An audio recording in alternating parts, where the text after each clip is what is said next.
Once again, Goodreads is wrong. Hey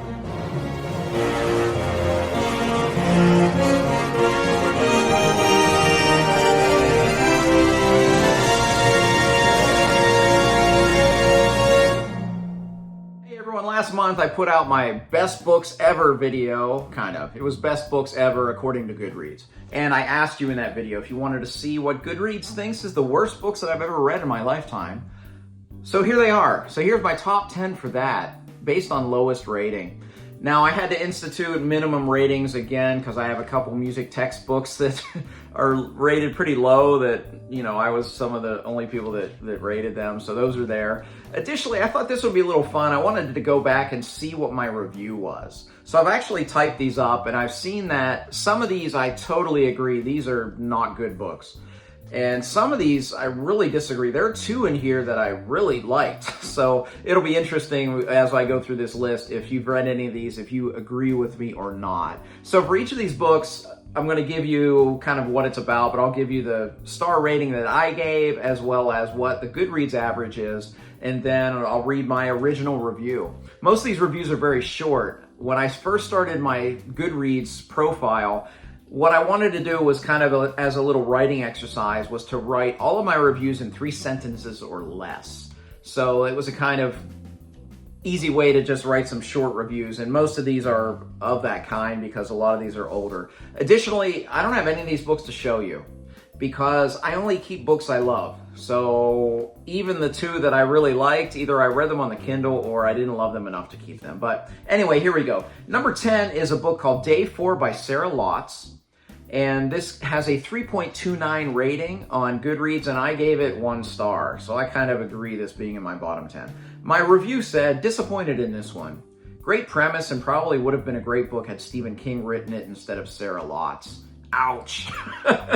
Anyway, this was about a cruise ship and it loses all power or something, and then something happens on day 4. But I just remember this just totally lacking suspense. And the whole time thinking, I wish Stephen King or somebody else would have written this besides the author. So that one's definitely deserving of a bottom 10. Number 9 is Smoke by Dan Villetta. It has a 3.27 ranking, and I gave it 2 stars, so I didn't like this one a lot either. My review says, this one was odd. Although it had a fast-paced narrative that I liked, the overall story didn't do much for me. This was kind of a Victorian novel where like the bad people, the wicked or whatever, had smoke that would like emanate from their person.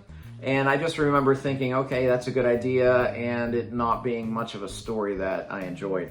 And when I pulled my review, I saw it's the first in a series, so people must have liked it enough for it to go on. But I only gave it 2 stars, so obviously I didn't read on. Number 8 is Zone 1 by Colson Whitehead.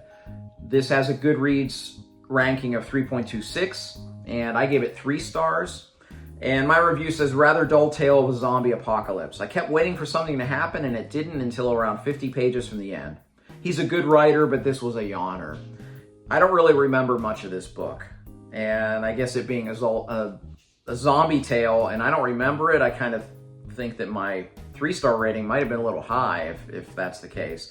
Colson Whitehead is a pretty famous author, I think, at this point. So he obviously went on to do great things, but according to me and Goodreads, this wasn't one of his greatest. All right, number 7 was one that I did like, and this is a more recent read. And this is called True Raiders, The Untold Story of the 1909 Exhibition to Find the Legendary Ark of the Covenant by Brad Ricca. And it has a 3.25 rating on Goodreads, and I gave it 3 stars. My review says, great topic, interesting story, but held back by an inconsistent narrative. At times I found it quite compelling, but others I felt bored.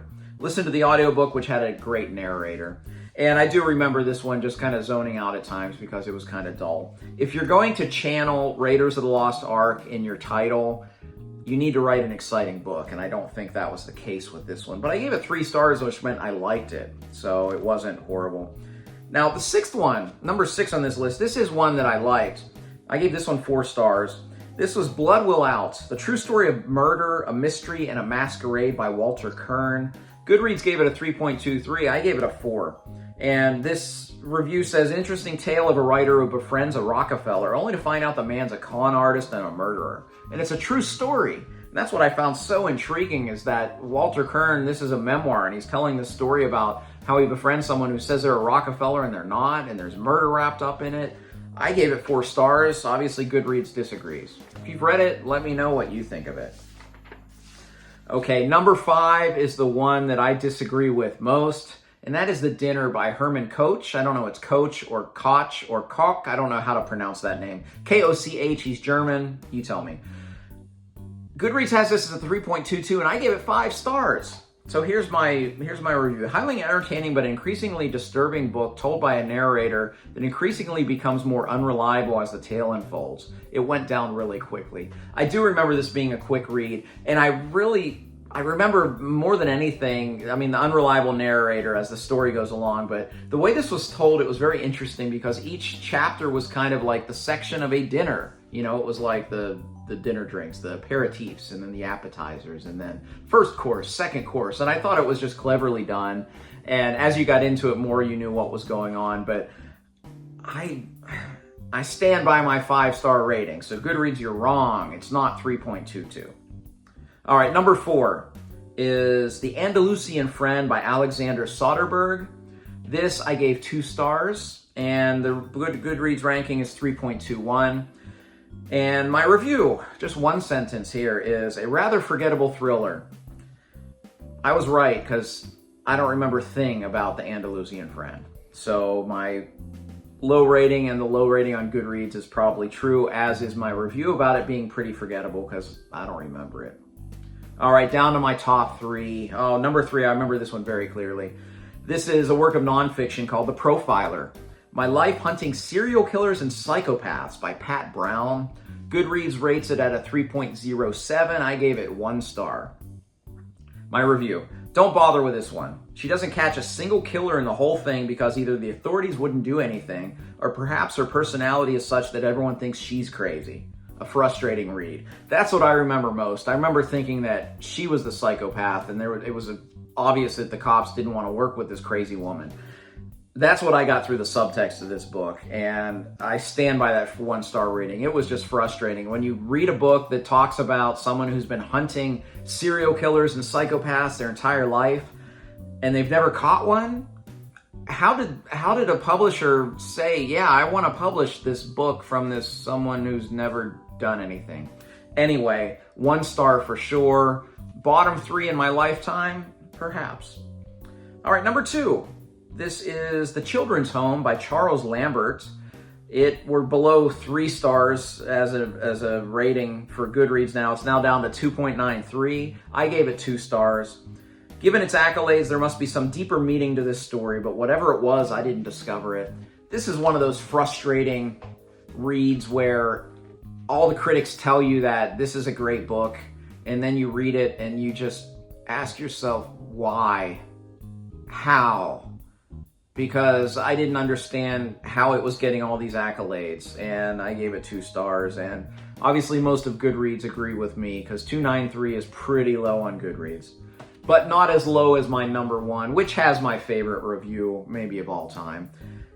The book is called The Flame Alphabet by Ben Marcus. Goodreads has it at a low level of 2.88. I gave it 1 star.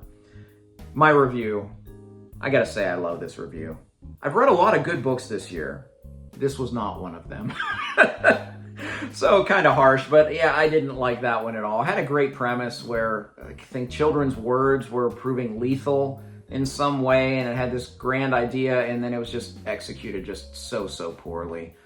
Anyway, those were my 10 worst books I've read according to Goodreads. I try to make this lighthearted and fun. I don't like to be negative and talk about the negative, but you guys did ask for this video, and I did enjoy seeing my reviews and seeing what I think in the future, you know, like forgetting about a thriller. Yeah, I forgot about that thriller, but I did disagree with a couple of these that I do recommend. The Dinner by Herman Koch, or however you say his name.